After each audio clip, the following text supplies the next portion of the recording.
Good afternoon. Today is September 28th, Thursday afternoon, and my name is Joe Terril, president of Terril and Company, private wealth managers in St. Louis, Missouri, with approximately $750 million of discretionary assets under advisement.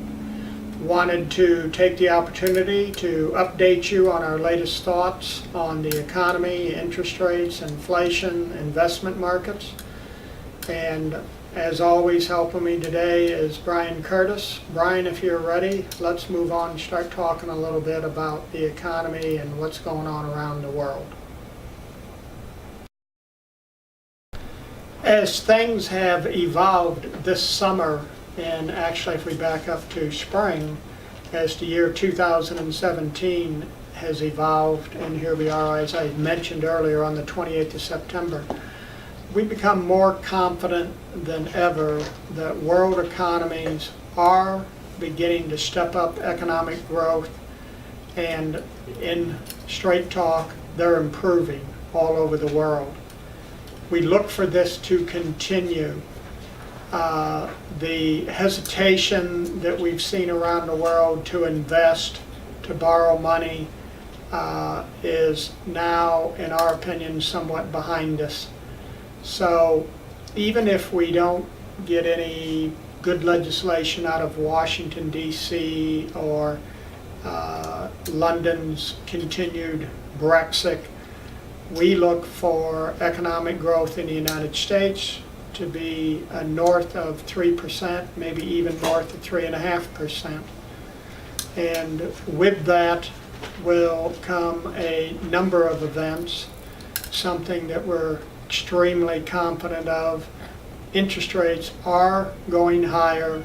They will surprise people in the United States to the upside.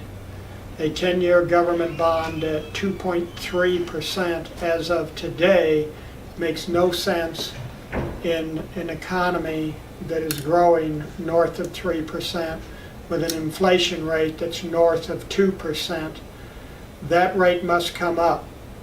We're also now in a historic event. For the first time in history, there's going to be a massive amount of quantitative easing in reverse.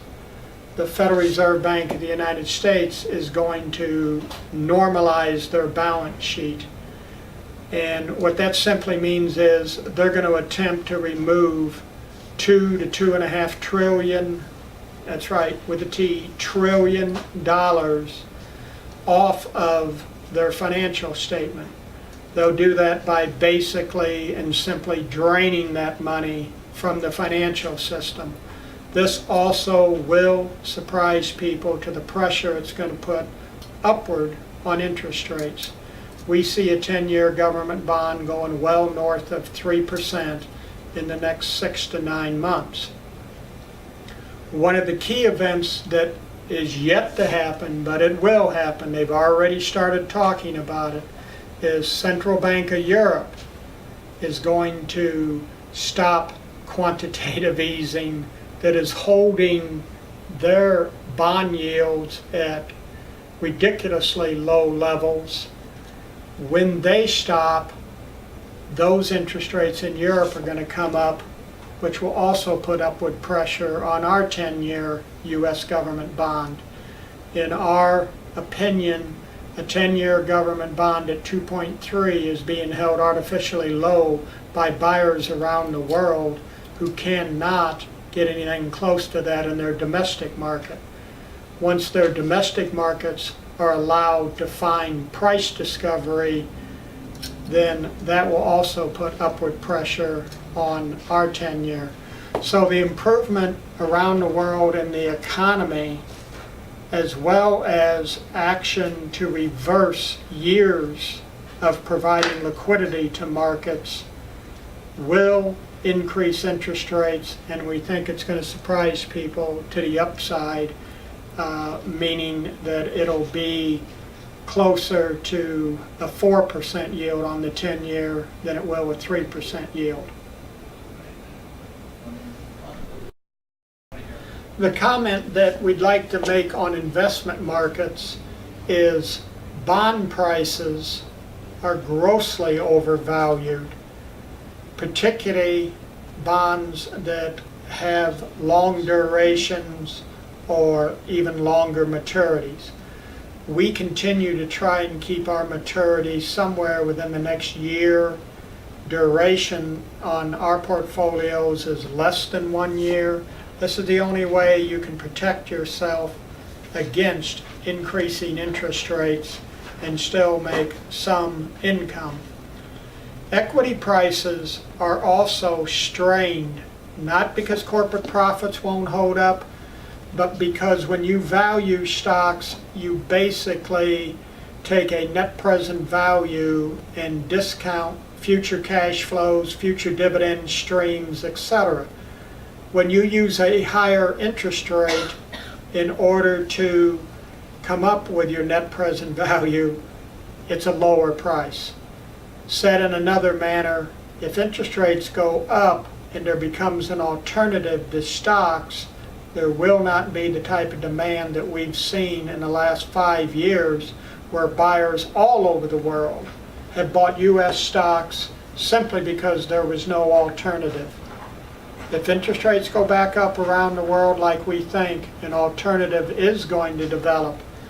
This doesn't mean the market's going to crash, but it definitely means that stock prices could be 10 or 15% lower and stay there for quite some time.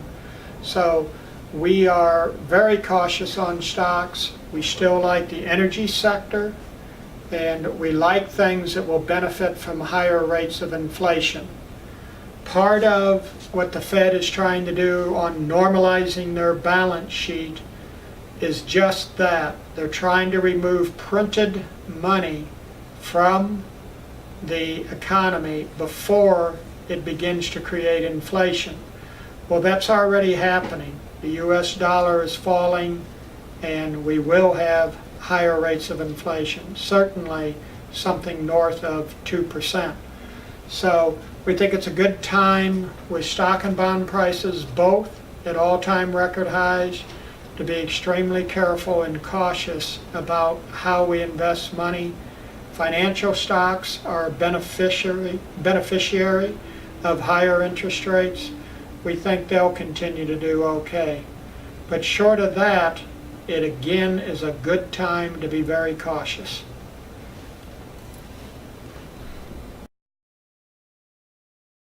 Brian, thank you for your help today. Once again, my name is Joe Terril. I'm president of Terril & Company, independent wealth management firm in St. Louis, Missouri.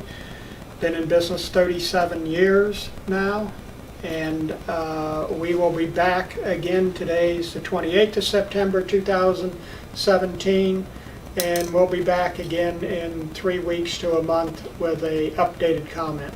Thank you for joining us.